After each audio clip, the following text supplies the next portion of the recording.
Social మీడియాలో ఇప్పుడు ఒక అన్బిలీవబుల్ వీడియో వైరల్ అవుతోంది. అది చూసిన ప్రతి ఒక్కరూ వెన్నులో వణుకు పుడుతోందని కామెంట్స్ చేస్తున్నారు. ఆ వీడియోలో చుట్టూ ఉన్న శ్మశాన వాటికలో మామూలు సమాధులకు బదులుగా ట్రాన్స్పరెంట్ గ్లాస్ బాక్స్ లో కనిపిస్తున్నాయి. ఆ బాక్స్ ల లోపల ఖననం చేయబడిన మనుషుల అస్థిపంజరాలు స్కెల్టన్స్ క్లియర్ గా కనిపిస్తున్నాయి. నివేదికల ప్రకారం ఈ అసాధారణమైన షాకింగ్ ఆచారం చైనాలోని ఒక మారుమూల గ్రామంలో శతాబ్దాలుగా ఫాలో అవుతున్న ట్రెడిషనల్ కస్టమ్. ఇలా గాజు బాక్స్ లాంటి సమాధుల్లో తమ వారిని ఖననం చేయడం వారికిచ్చే గొప్ప గౌరవంగా ఆ కుటుంబాలు ఫీల్ అవుతాయట. కుటుంబ బంధం ఈ ఆచారంలో మరో ఆశ్చర్యకరమైన విషయం ఏంటంటే కొన్ని పారదర్శక సమాధులలో ఒకే చోట ఇద్దరు వ్యక్తులను కూడా పూడ్చిపెట్టబడి కనిపిస్తున్నారు. అంటే భార్యాభర్తలు కలిసి మరణిస్తే వారిద్దరిని కలిసి ఖననం చేసే ట్రెడిషన్ కూడా ఇక్కడ ఉంది.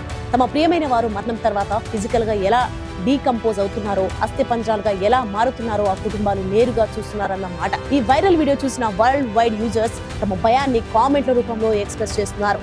చాలా మంది షాకింగ్ ఎమోజీలను పోస్ట్ చేశారు. అలాంటి దృశ్యాలను చూడవలసిన అవసరం నాకు లేదు అని ఒకరు రాయగా, తమ ప్రియమైన వారు ఇలా అస్థిపంజరాలుగా మారడాన్ని చూడాలని ఎవరు అనుకోరట్టు మరికొందరు తమ అసంతృప్తిని వ్యక్తం చేశారు. అనేక ఆసియా దేశాలలో ప్రజలు మరణం తర్వాత ఆచారాలు, సంప్రదాయాలను నిర్వహిస్తారు. కానీ ఈ విధంగా ట్రాన్స్పరెంట్ గ్రేవ్స్ లో ఖననం చేసే ఈ అన్యూజువల్ కస్టమ్ ప్రపంచ వ్యాప్తంగా న్యూ డిబేట్ ను స్టార్ట్ చేసింది.